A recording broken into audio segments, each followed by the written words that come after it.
Today we're visiting with waterfall biologist Mike Szymanski to talk about the upcoming waterfall season. I'm Mike Anderson with the North Dakota Game and Fish Department.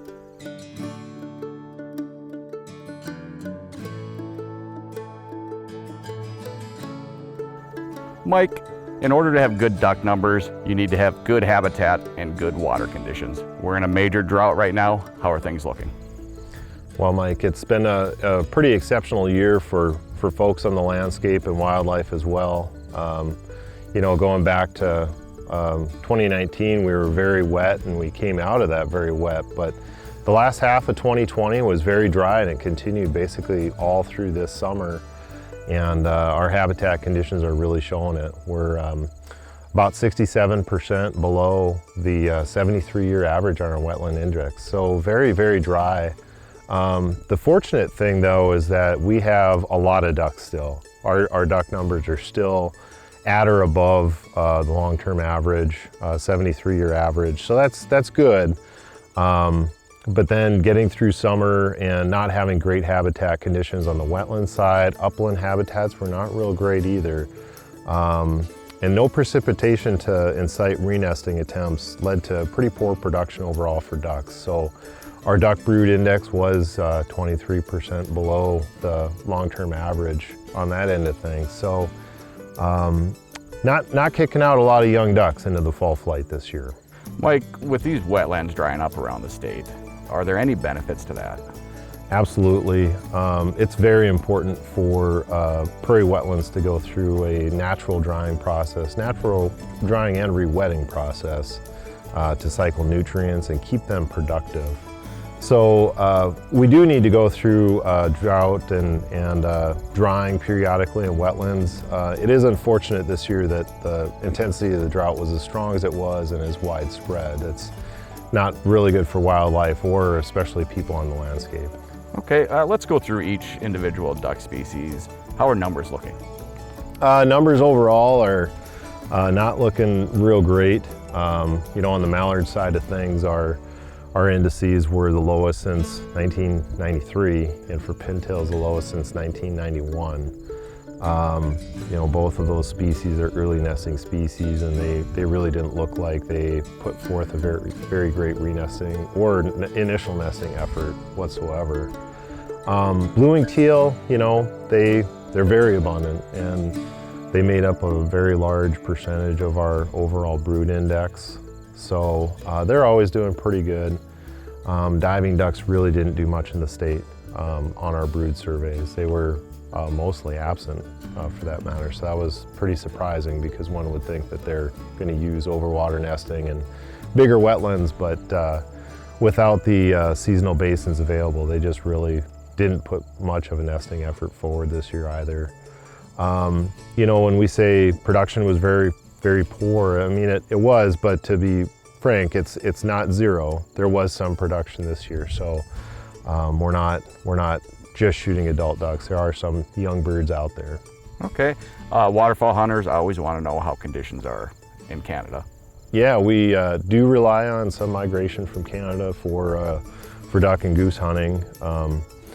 In a perfect situation, we'd have really, really good local production and then really good production up there too, so that we can kind of get, good hunting on the front end and then good hunting through migration. But Prairie Canada was also quite dry. Not as bad as North Dakota. North Dakota seemed to be the epicenter of drought in the prairie pothole region. But nonetheless, production is probably going to be pretty poor coming out of Prairie Canada this year. Same situation though, lots of ducks. Continental duck populations are still quite good. So, in the end, it just means a little bit more adultish fall flight. Okay. How about Canada geese? How about Canada goose hunting? Yeah, Canada goose hunting in North Dakota should be pretty good. And it sounds like things have been going pretty well for harvest in the early season and August management take as well. Our Canada goose numbers continue to go up. We're just coming off of 2 exceptional years of production in North and South Dakota for temperate breeding Canada geese. So there's a lot of subadults flying around. Production seemed to be at least average between the two Dakotas. and breeding populations were quite high as well. So that opportunity is out there. Canada geese are very abundant. Okay, any regulation changes this year, Mike? The biggest one, which is still kind of a small one, is just that we're doing away with the hunting hours change for geese and cranes. That happens sort of in the middle of the season at daylight savings time.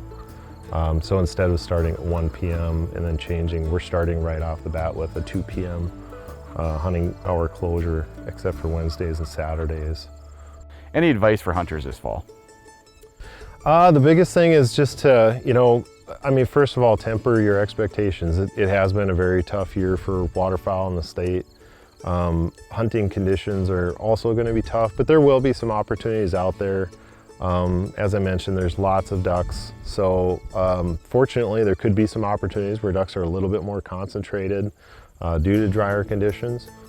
So with fewer young in the fall flight, hunters should really expect a little bit more difficulty trying to get birds to decoy or work in their favor. It's an interesting situation with our habitat conditions and precipitation conditions. Our fall flights have sort of dipped into this realm that we haven't seen in quite a while. Big thing is just to be real courteous on the landscape. Pay attention to our new posting laws that have happened with electronic posting, making sure you're checking both physical posting aspects, looking for signs, but also looking at the online applications to see if things are electronically posted. Making sure they pay attention to the ndresponse.gov website to find out current fire conditions and local restrictions that there might be pertaining to off-road travel. Of course, waterfowl hunting does have some aspects where people do need to get off trail to get equipment out, so they really need to pay attention to that. Just use caution. Yeah. Yep. A lot of great information, Mike. Thank you.